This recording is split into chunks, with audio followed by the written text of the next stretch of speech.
Hello everyone, welcome back to the channel. तो आज के इस वीडियो में मैं आप लोगों को एपीएससी एनफोर्समेंट इंस्पेक्टर का जो आज एग्ज़ाम हुआ था उसका कुछ क्वेश्चन जो जीके का क्वेश्चन है एंड मैथ्स का रीजनिंग का क्वेश्चन है वो सॉल्व करके आप लोगों को बताऊंगा कि आंसर क्या होगा। और मैं आप लोगों को बता दूं कुछ मोटर व्हीकल एक्ट का भी जो मोटर व्हीकल एक्ट है या फिर ट्रैफिक रूल्स है उसका भी कुछ क्वेश्चन जो मेरे को आता है उसका बस मैं आप लोगों को आंसर बताऊंगा। और बाकी आप लोग को क्वेश्चन दिख जाएगा, आप लोग उसका आंसर निकाल सकते हो चैट जीपीटी या फिर किसी भी सिस्टम को यूज़ करके। मैं बस आप लोगों को जीके का क्वेश्चन का आंसर बताऊंगा, ठीक है। मैंने ये एग्ज़ाम नहीं दिया था, ये क्वेश्चन पेपर मैंने किसी से लिया हुआ है। सो मैंने सोचा कि आप लोगों के साथ शेयर कर देते जितना भी क्वेश्चन है। शायद आप लोगों को क्वेश्चन पेपर नहीं मिला अभी तक, और अगर आप लोगों को ये क्वेश्चन पेपर चाहिए तो आप लोग डिस्क्रिप्शन बॉक्स से टेलीग्राम ग्रुप में ज्वाइन हो जाना। मैं वहाँ पे आप लोगों को अपलोड कर दूंगा और आप लोग उस वहाँ से ले सकते हो। चलिए स्टार्ट करते हैं। सबसे पहले देखो रेडियो कार्बन डेटिंग के बारे में बताया गया है। तो यहाँ पे मैं क्वेश्चंस को बस आंसर की बताऊंगा आप लोगों को, और कुछ आंसर कुछ मतलब एक दो आंसर्स गलत भी हो सकते हैं क्योंकि ये सब बस मैंने जो मेरे को पता है उसके साथ साथ जो कुछ गूगल से लेके मैंने आप लोगों को बताने का ट्राई कर रहा हूँ। तो अभी देखो रेडियो कार्बन डेटिंग ये जो है ये इनऑर्गेनिक मटेरियल्स का नहीं होता है, बस ऑर्गेनिक का होता है। तो यहाँ पे आप लोग 1 को एलिमिनेट कर सकते हो। फिर कार्बन 12 एटम्स का डीके नहीं होता है, यहाँ पे कार्बन 14 एटम्स का डीके होता है। मतलब 3 एंड 2 करेक्ट होगा और यहाँ से आंसर डी निकल जाएगा।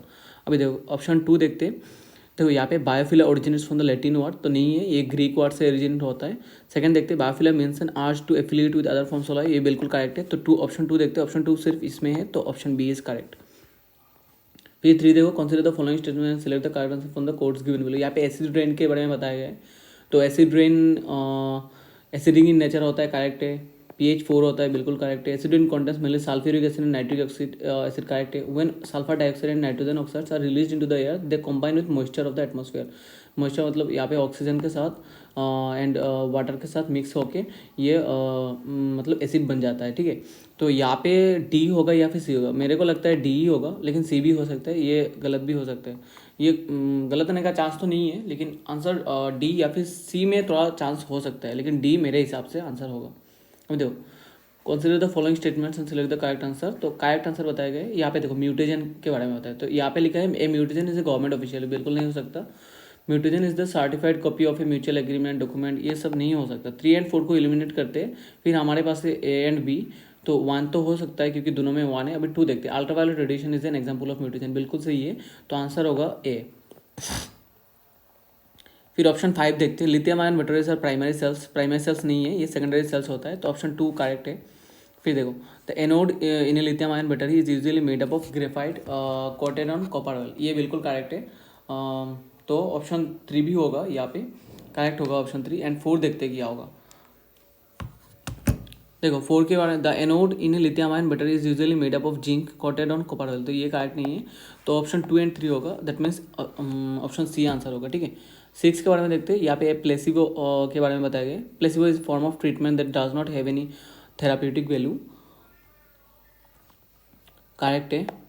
Placebo are used in clinical trials of drugs and medical procedures, correct है। ए शुगर पिल में बी ए प्लेसिबो, बिल्कुल ये भी हो सकता है, तो answer D is correct, all statements are correct, ठीक है। यहाँ पे 7 पे देखते हैं। Cache memory in a small amount of ROM of a computer, अच्छा। फिर देखते हैं द टाइप, देखो यहाँ पे ऑप्शन 3 को the typical size of cache memory ranges from 1 GB to 8 GB, तो ये नहीं होता है। हमको पता है कि कैच कितना होता है। देखो कैच कुछ के बी पे, ज़्यादातर कुछ के बी क्या होता है, या फिर शायद मैक्सिमम 1 MB या फिर 2 MB इतना हो सकता है, ठीक है। तो यहाँ पे 3 नहीं होगा, 3 को इनकरेक्ट है फर्स्ट ऑफ ऑल, तो 3 इनकरेक्ट हो तो यहाँ पे हम लोग इसको एलिमिनेट कर सकते हैं, इसको एलिमिनेट कर सकते हैं, इसको एलिमिनेट कर सकते हैं, और आपका आंसर से निकल जाएगा। देखो कुछ क्वेश्चन है जिसमें अगर एक किसी एक को अगर आप लोग गलत या फिर राइट निकाल सकते हो तो आंसर आप लोगों को निकल जाएगा। देखो यहाँ पे इंटरनेट पार्लेंस के बारे में बताया गया है, तो इसका आंसर क्या होगा। देखो 8 का आंसर सी होगा, ठीक है। यहाँ पे 2 एंड 3 करेक्ट होगा। मैं इसका अभी इतना मतलब ध्यान नहीं दे रहा हूँ सॉल्व करने में, मैं बस आप लोगों को बता रहा हूँ, जो होगा वो बता रहा हूँ, ठीक है। तो इसका आंसर क्या बताया मैंने, 8 का आंसर सी होगा, ठीक है। अभी देखो क्वेश्चन नंबर 9 देखते हैं। फिर पार्लेंस का क्वेश्चन है। फिर यहाँ पे आंसर क्या हो जाएगा, बी हो जाएगा। देखो बी क्या है, ऑप्शन 2 करेक्ट होगा, ठीक है। In internet parlance bread crumbs means such websites which have not been updated for last 3 years। तो फिर देखते हैं ऑप्शन नंबर 10। यहाँ पे क्या ब्लॉकचेन के बारे में बताया गया है। तो blockchain is a public digital ledger that is use to record transaction across many computers in a network. Blockchain technology has eliminated the possibility of tampering of records. फिर देखो यहाँ पे blockchain technology works for crypto currency systems only, ये तो नहीं होगा, only नहीं होगा, मतलब ब्लॉकचेन टेक्नोलॉजी जो है सिर्फ क्रिप्टो करेंसी के लिए यूज़ नहीं होता है। तो थ्री को यहाँ पे थ्री, जिसमें जैसे कि सी ऑल स्टेटमेंट का, क्योंकि ऑल स्टेटमेंट में सी भी थ्री भी होगा, तो ये दोनों नहीं हो सकता, इनको निकाल सकते। फिर आंसर ए और बी होगा, ठीक है। यहाँ पे ए भी हो सकता है, बी भी हो सकता है, ज़्यादा चांस बी का है, लेकिन ए भी हो सकता है, ठीक है। फिर देखो क्वेश्चन नंबर 12 देखते हैं। क्वेश्चन नंबर 12 क्या है, यूएसबी के बारे में बताया गया है। तो इसका आंसर क्या होगा, देखो आंसर डी होगा इसका, ठीक है।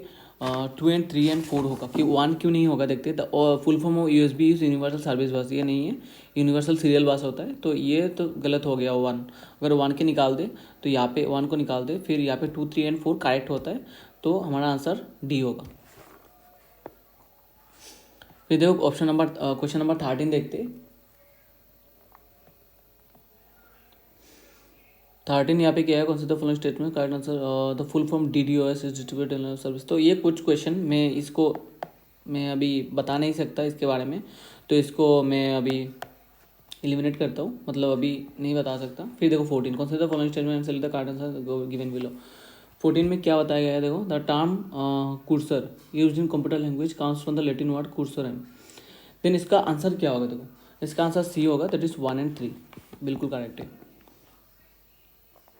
फिर देखो कुछ क्वेश्चन मैं एलिमिनेट करता हूँ, क्योंकि यहाँ पे मोटर व्हीकल के बारे में बताया गया है। मैं क्वेश्चंस को आप लोगों को दिखाता हूँ, ताकि आप लोग अगर चाहो तो स्क्रीनशॉट लेके आंसर निकाल सकते हो। फिर भी मैं इसका जो PDF है, ये मैं टेलीग्राम ग्रुप में अपना डाल दूंगा डिस्क्रिप्शन बॉक्स से, शायद आप लोग डाउनलोड, मतलब अगर चाहो तो डाउनलोड कर सकते हो, ठीक है। तो ये सब क्वेश्चन मतलब मोटर व्हीकल्स का है, तो इसको मैं एग्जिट करता हूँ अभी। 48 के बारे में बताता हूँ, देखो for the purpose of controlling emissions the present mass emission standards in India. तो अभी भारत स्टेट BS6 नॉर्म्स को फॉलो किया जाता है, और BS6 नॉर्म्स को फॉलो किया जाता है। ये आप लोगों को कहाँ से मिलेगा, तो ये सब जो है ये आप लोगों को शंकर IAS एनवायरमेंट के बुक्स में मिल जाएगा। तो एनवायरमेंट से अच्छा खासा क्वेश्चन यहाँ पे आया है इस बार, तो उसको चाहो तो आप लोग डाउनलोड कर सकते हो, ठीक है, किसी टेलीग्राम ग्रुप से, या फिर खरीद भी सकते हो शंकर IAS को। फिर देखते हैं 49 air prevention and control of pollution act के बारे में बताइए, कब आया था। तो ये 1981 होगा, ऑप्शन ए इज करेक्ट। फिर कुछ क्वेश्चन और मोटर व्हीकल का है, उसको भी मैं मतलब एग्जिट करता हूँ। अभी इतना टाइम नहीं है मेरे पास कि इसका आंसर निकालो, आप लोग बताओ। फिर भी अगर आप चाहो तो किसी दूसरे वीडियो में मैं ट्राई कर सकता हूँ, ठीक है। तो यहाँ पे आता है 65 में आता है। 65 में क्या बताया गया है, देखो इनकरेक्ट स्टेटमेंट निकालना है आप लोगों को। यहाँ पे मिशन वसुंधरा के बारे में बताया गया है। तो यहाँ पे आंसर क्या होगा, देखो इसका आंसर होगा डी होगा, 2 एंड 4, बिल्कुल डी होगा, 2 एंड 4। 1 एंड 3 नहीं होगा, 3 क्यों नहीं होगा, third edition of mission Vasundhara was launched in the month of October 2024 and 1 बताया गया twist in the record the mission Vasundhara was. Incorrect statement के बारे में बताया गया ना, तो इनकरेक्ट स्टेटमेंट क्यों होगा, क्या होगा, 2 एंड यहाँ पे 4 होगा। 2 क्यों होगा, देखो mission Vasundhara was initiated to settle land to all landless persons, ये बिल्कुल नहीं है। ये पहले हुआ करता था, जब लैंड रिफॉर्म्स आया था इंडिपेंडेंस के बाद में, तब पुअर पर्सन्स को लैंड दिया गया था। अभी ये सब नहीं है, वसुंधरा के बारे में बिल्कुल ये सब नहीं है। तो 2 एंड 4 मतलब डी आंसर होगा। 66 देखते, तो 66 का आंसर क्या होगा, तो 66 का आंसर भी बी होगा। बी में क्या है, देखो 1 एंड 3 ओनली। ये पहले मैंने आंसर निकाल लिया था, और मतलब एक नोटबुक में लिख लिया था, उसको देख के मैं आप लोगों को बता रहा हूँ। 1 एंड 3 इसका देखो एनालिसिस ठीक से मैं नहीं कर रहा हूँ। अगर आप लोगों को एनालिसिस चाहिए तो आप लोग दूसरे वीडियो में मैं आप लोग को मतलब जब फ्री होऊंगा तो बना के बता सकता हूँ। आप लोग कमेंट सेक्शन में बता देना अगर चाहिए तो एनालिसिस। 66 का आंसर बी होगा। फिर देखो 67 देखते हैं। 67 constitution bench of the supreme court. तो यहाँ पे देखो जो रिसेंटली एक जजमेंट आया था article 6 section 6A of citizenship act के बारे में, तो उससे लेकर ये है, और करेक्ट स्टेटमेंट्स आप लोग को बताना है। तो इसका आंसर क्या होगा, देखो आंसर डी होगा, ऑल स्टेटमेंट्स आर करेक्ट। फिर 68 को देखते हैं। 68 का आंसर क्या है, 68 India China had recently signed a border deal that arms to end a 4 year. ये बिल्कुल करेक्ट है। ये अरुणाचल प्रदेश नहीं है, देपसांग एंड देमचौक बिल्कुल करेक्ट है, लद्दाख में। ये यूएन का बारे में नहीं था, ये जब हमारे प्राइम मिनिस्टर रशिया गए थे तो उनके साथ मतलब चाइना के जो प्रेसिडेंट है उनके साथ मीटिंग हुआ था, तब जाके ये जो बॉर्डर टेंशन है ये ख़त्म हुआ था, ठीक है। डिसएंगेजमेंट डील जो हुआ था तब हुआ था रशिया में, ठीक है। तो ये 4 तो नहीं होगा, फिर यहाँ पे 2 भी नहीं होगा, तो यहाँ पे 1 और 3 करेक्ट होगा, मतलब ऑप्शन भी बिल्कुल करेक्ट है। 69 देखते हैं यहाँ पे अमृत भारत स्टेशन के बारे में। तो अमृत भारत स्टेशन जो है ये एक रेलवे स्टेशन का एक स्कीम है, रेलवे का स्कीम है अमृत भारत स्टेशन। आप लोग याद रखना, चाहे आ सकता है शायद नेक्स्ट एपीएससी एग्जाम में। तो ये यहाँ पे सिर्फ मेडिसिन या फिर मेडिकल के बारे में बताया गया है, हेल्थ केयर के बारे में बताया गया, तो ये नहीं होगा, मतलब ऑल स्टेटमेंट्स आर इनकरेक्ट होगा, ऑप्शन डी होगा करेक्ट आंसर, ठीक है। 70 देखते हैं, तो 70 आंसर क्या होगा, देखो आंसर सी होगा इसमें, 2 और 3 करेक्ट। देखो ये जो 800 metre running event in the 1970 games वगैरह उड़ा उन्हें गोल्ड मेडल, ये करेक्ट नहीं है, ये भी करेक्ट नहीं है, बाकी 1 और 3 4 करेक्ट है। तो यहाँ पे इनकरेक्ट बताया गया है, इनकरेक्ट निकालने के लिए, तो इनकरेक्ट है 2 और 3, ठीक है, तो बी आंसर होगा। फिर देखो ऑप्शन 76 यहाँ पे आ गया, क्वेश्चन नंबर 76। यहाँ पे कुछ मतलब प्रॉब्लम है, जो मैंने फ़ोटो लिया था तब कुछ प्रॉब्लम हुआ था, मतलब 6 यहाँ पे देख सकते हो आप लोग, 70 के बाद 76 है, फिर आप लोग 71 भी दिख जाएगा यहाँ पे क्वेश्चन पेपर में, टेंशन लेने का नहीं है। यहाँ पे जो फाउंडर है एंड मतलब जो डायनेस्टी है उस उनके साथ फाउंडर को आप लोग को मैच करना है। तो शुंगा डायनेस्टी पुष्यमित्र शुंगा ने स्टार्ट किया था, तो ए के साथ सबसे पहले 4 को ऐड कर सकते हैं हम, ए के साथ 4 को करें तो यहाँ पे 3 ऑप्शन आता है, ठीक है, 3 ऑप्शन आता है। फिर हम क्या कर सकते हैं, चोला, तो चोला के साथ क्या होगा देखो, तो यहाँ पे चोला के साथ क्या होगा देखो, विजयालय चोला, इनका चोला नाम था, विजयालय चोला, तो ये फाउंडर था। फिर चालुक्य के फाउंडर कौन था, तो चालुक्य के फाउंडर थे पुलाकेशिन वन, शतवाहना का शिमुखा था फाउंडर, तो आंसर क्या होगा, ऑप्शन बी होगा answer. Then civil disobedience movement, तो यहाँ पे महात्मा गांधी के बारे में बताया गया है, दांडी मार्च फास्ट सिविल डिसोबीडियंस मूवमेंट था। फिर चंपारण सत्याग्रह, तो इसका आंसर क्या होगा देखो, 77 का आंसर होगा, बी होगा आंसर, 1 2 और 3 बिल्कुल करेक्ट, ठीक है। फिर 78 देखते, तो यहाँ पे आंसर होगा हिस्टोरिकल दांडी मार्च में आसाम से किसने पार्टिसिपेट किया था, तो यहाँ पे आंसर होगा लीलाधर बरुआ, 78 ए होगा। 79 देखते, तो यहाँ पे काउंसिल ऑफ मिनिस्ट्री मतलब constitution of India for the first time made it obligatory for the president of India to act on the advice of the council of ministries, तो ये 42nd अमेंडमेंट है जो 1976 में हुआ था अंडर इंदिरा गांधी, ठीक है, तो ये ऑप्शन बी बिल्कुल करेक्ट है। फिर 80 क्वेश्चन नंबर 80 देखते हैं, consider the following statement and identify the correct statement. Correct statement identify करने के लिए बताया गया, the vice president of India is appointed by the president of India, बिल्कुल correct. Separation of the judiciary from the executive has been provided in the directive principle of state policy, बिल्कुल correct. Term of office of governor of a state is 6 years, ये नहीं हो सकता, 5 years है terms, आप लोग जानते हो शायद, तो 3 तो रॉन्ग है। फिर 3 को अगर निकाल ले आप लोग तो ऑल स्टेटमेंट्स का करेक्ट ये निकल जाएगा, और बाकी यहाँ पे 3 ऑप्शन है। फिर आंसर क्या होगा देखो,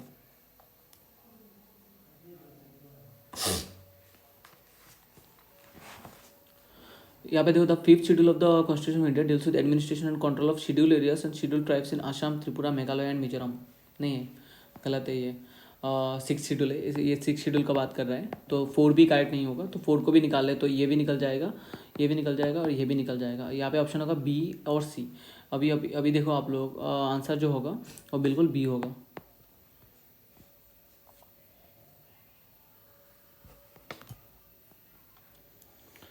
फिर देखो यहाँ पे एनएसडीएल के बारे में बताया गया है, तो एनएसडीएल का जो ये आंसर होगा ये सी होगा, आप लोग मैच कर देना इसको। फिर 72 देखो क्या है, नाबार्ड के बारे में बताया गया, NABARD stand for national bank of agriculture and rural development, यहाँ पे करेक्ट स्टेटमेंट बताना है, और यहाँ पे 4 ऑप्शन है, तो ऑप्शन 1 करेक्ट होगा, तो 1 से यहाँ पे हम लोग निकाल सकते हैं ए, बी और सी, ठीक है।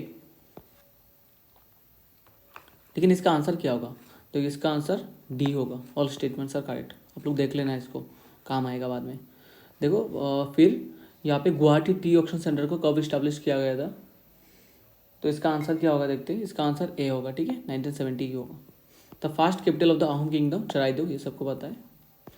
देन क्रोनोलॉजिकल ऑर्डर में आप लोगों को इसको मैच करना है। तो सबसे पहले देखो रॉबर्ट ब्रूस, जिसको बाद टी 1823, बिल्कुल करेक्ट है।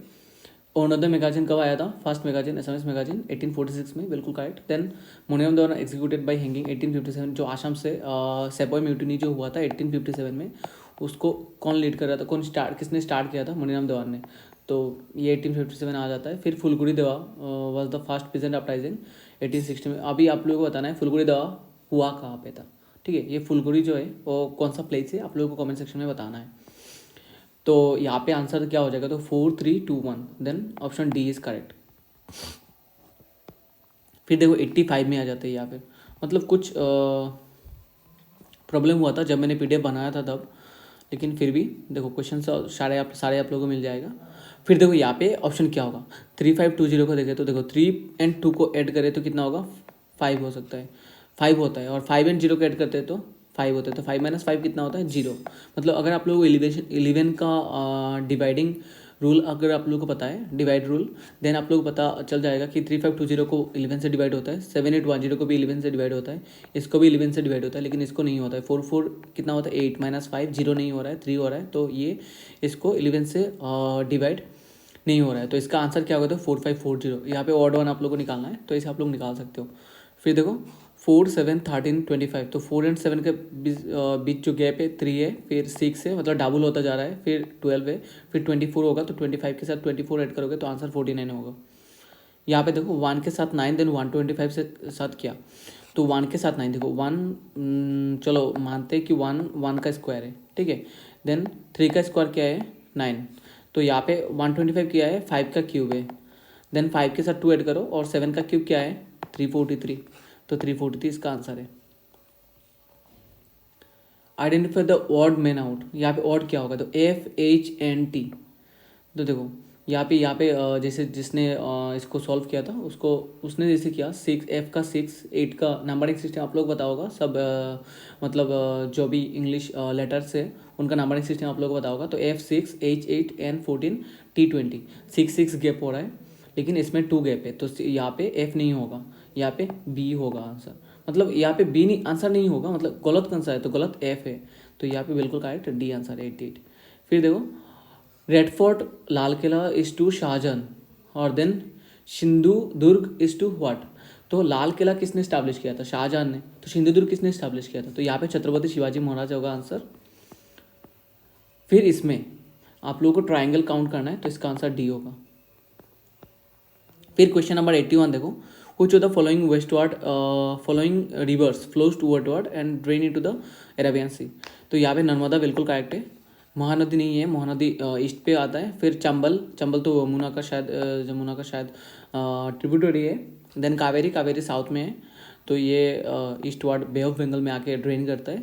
और चंबल तो यमुना के साथ मिक्स हो जाता है, एंड महानदी भी बे ऑफ बंगाल में ड्रेन होता है। नर्मदा, तापी, ऐसे कुछ रिवर है जो क्या होता है अरेबियन सी में जाके ड्रेन होता है। फिर देखो यहाँ पे आप लोग को बताना है कौन सा गलत है, ठीक है। नॉट करेक्टली मैच्ड, सबसे पहले देखो पुलिकट लेक केरला नहीं है, ये आंध्र प्रदेश होगा पुलिकट लेक, तो option D is correct. Incorrect बताया गया है ना आप लोग को बताने के लिए, तो यहाँ पे ऑप्शन डी करेक्ट। देन यहाँ पे कौन सा प्लेस में सबसे लोएस्ट रेनफॉल होता है? तो ये मेरे हिसाब से आंसर नौगांव होना चाहिए। फिर भी इसका कोई 100% गारंटी मैं नहीं ले सकता, क्योंकि इसका आंसर कुछ भी हो सकता है, लेकिन मेरे हिसाब से आंसर नौगांव होना चाहिए।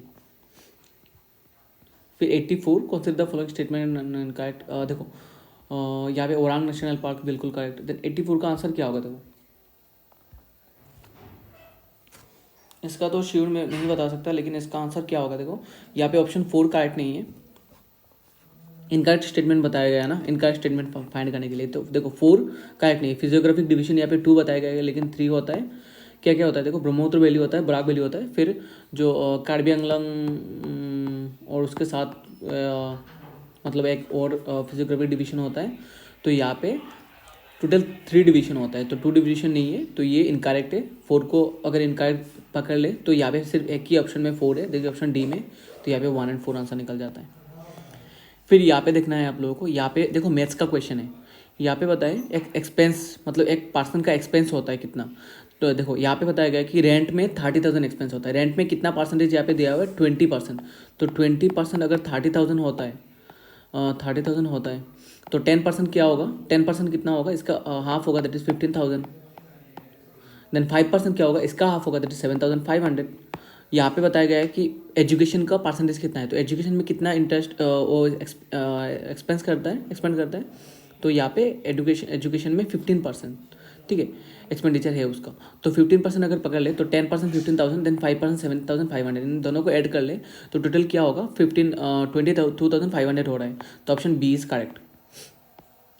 यहाँ पे देखो, if A by B equal to 1/2 and B by C equal to 2/3, then A plus B by C B plus C.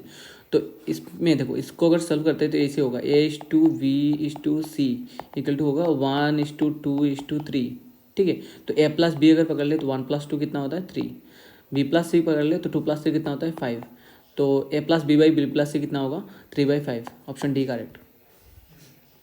27 identical drops of mercury of radius R each, देखो 27 ड्रॉप्स मर्करी का मिलके होता है 1 drop, ठीक है। और जो 27 छोटा छोटा ड्रॉप था उनका रेडियस था आर, और इनका रेडियस है, जो 1 ड्रॉप हुआ उसका रेडियस है आर। तो आप लोग को R/R इसका रेशियो निकालना है, ठीक है। तो अभी मैं आप लोगों को करके दिखाता हूँ कि ये आंसर क्या होगा। तो देखो यहाँ पे सबसे पहले क्या निकालना है? देखो स्फीयर का, ये स्फीयर जो ड्रॉप है इसको स्फीयर पकड़ लेना है, और स्फीयर का जो वॉल्यूम क्या होता है? 4/3 पाई आर क्यूब, ठीक है। फिर नीचे आप लोगों को लेना है 4/3 पाई कैपिटल आर क्यूब। यहाँ पे स्मॉल आर है, यहाँ पे कैपिटल आर है। 4/3 पाई कैंसिल हो जाएगा, ठीक है। तो इसको हम लोग क्या करते हैं? मिटा लेते हैं। फिर रह गया क्या? R³ अभी देखो यहाँ पे इसका जो है, इसका टोटल कितना है? 27, टोटल 27 ड्रॉप है। तो 27 से मल्टीप्लाई करना पड़ेगा इसको, मतलब ऊपर का जो टोटल अगर हम लोगों को वॉल्यूम निकालना है, नीचे का वॉल्यूम कितना है? R³, सिर्फ R रहेगा। और पहले 27 इसको ऊपर को मल्टीप्लाई क्यों करेंगे? क्योंकि यहाँ पे 27 ड्रॉप था, तो 27 ड्रॉप का देखो, पहले से मैं इसको आप लोगों को समझाता हूँ इजी, थोड़ा सा इजी तरीका से। 27 ड्रॉप था छोटा छोटा ना, तो 27 ड्रॉप का टोटल वॉल्यूम कितना होगा? 27 इंटू 4/3 पाई R³ और नीचे 4/3 पाई कैपिटल R³। 4/3 पाई R, 4/3 पाई कैंसिल हो जाएगा, रह जाएगा क्या? 27 R³ पाई R³। अभी 27 यहाँ पे बहुत लोगों ने आंसर 1/27 दिया होगा, लेकिन उसका आंसर 1/27 नहीं होगा। मैं आप लोगों को बताऊंगा कैसे। तो यहाँ पे देखो 27 R³ अगर इसको करे तो क्या होगा? देखो फिर 27 को भी R³ के अंदर, क्यूब के अंदर लेना होगा। तो यहाँ पे हम लोग बताए 3R का क्यूब कितना होगा? 27 R³ होगा, एंड नीचे कैपिटल R³। तो यहाँ पे क्या आ गया? आंसर क्या होगा? देखो आंसर 1/3 हो सकता है, ठीक है। 93 का आंसर 1/3 हो सकता है। ए यहाँ पे सी होने का चांस मेरे को नहीं लगता, ठीक है। यहाँ पे देखो, a water tank of height 2.5 metre, wide 5 metre and depth 1 metre will contain how many litres of water when half filled बताया गया है, ध्यान रखना। तो यहाँ पे सबसे पहले आप लोगों को इसका वॉल्यूम निकालना है। वॉल्यूम निकालने के लिए मल्टीप्लाई करना है 2.5 इंटू 5 इंटू 1, आंसर आएगा 12.5 आएगा आंसर, ठीक है। तो अभी हाफ फिल्ड बताया गया है, 12.5 का हाफ कितना होता है? 6.25। यहाँ पे दो ऑप्शन है, 6.25 का, 1 मिलियन लीटर, 1,000 लीटर। तो यहाँ पे देखो मीटर में बताया गया ना, तो मीटर क्यूब आंसर में आएगा, और 1 metre cube equal to 1000 litre होता है। तो यहाँ पे 1000 लीटर्स में आएगा, मतलब डी आंसर है 94 का। 95 देखते, A can do a work in 40 days after finishing 25%। 25% कितने दिन में करेगा? ये 10 डेज में करेगा। अभी देखो ये मतलब एक दिन को, एक काम को 40 डेज में कंप्लीट कर सकते हैं, मतलब एक दिन में वो कितना काम कर सकते हैं? 1/40 काम कर सकता है, ठीक है। फिर बी रिमेनिंग काम को करता है। तो ए ने कितना काम किया? टोटल 25% में तो 1/4 काम किया। तो बी ने कितना किया? देखो बी ने किया बाकी 3/4 किया, और बाकी 3/4 कितने दिन में किया? 20 डेज में। तो 3/4 20 डेज में किया, तो इसको टोटल काम मतलब टोटल जितना भी काम है वो कितने दिन में करता है? तो यहाँ पे 4 इंटू क्रॉस मल्टीप्लाई करना है, 4 इंटू 20 80 डिवाइडेड बाई 3, मतलब बी 80/3 दिन में टोटल काम करता है। अभी अगर आप लोग इसको सॉल्व करेंगे तो देखो मैं आप लोगों को दिखाता हूँ। अभी बी कितने दिन में करता है? बी करता है 80/3 डेज में, और ए कितने दिन में करता है, ए करता है 40 डेज में। अभी इसको ऐड करना है आप लोगों को, 1/40 प्लस 80/3 को अगर मतलब क्या करना है, 3/80 लिखना है, ठीक है। मतलब एक दिन में कितना काम होगा ना, तो वो क्या होगा, तो उलट जाएगा, ठीक है। अभी 1/40 प्लस 3/80 इसको सॉल्व करेंगे तो नीचे 80 आएगा और 40 से 2 बार मल्टीप्लाई जाएगा तो 2 + 3 दैट इज़ 5/80। अभी इसको सॉल्व करो, 5 16 सर 80, तो आंसर 16 होगा, ठीक है। इतना तक ही है, मतलब 95 तक है। बाकी 5 क्वेश्चन मेरे पास नहीं है, उसका पिक्चर नहीं है, मैंने किसी से पिक्चर लिया था, उससे मैंने PDF बनाया और आप लोगों को बताया। तो अगर आप लोगों को ये वीडियो हेल्पफुल रहा तो प्लीज़ चैनल को सब्सक्राइब करके कमेंट सेक्शन में बता देना कि कैसे लगा, और मैं ये जो क्वेश्चन पेपर है ये आप लोगों को डिस्क्रिप्शन बॉक्स में दे दूँगा। Thank you everyone.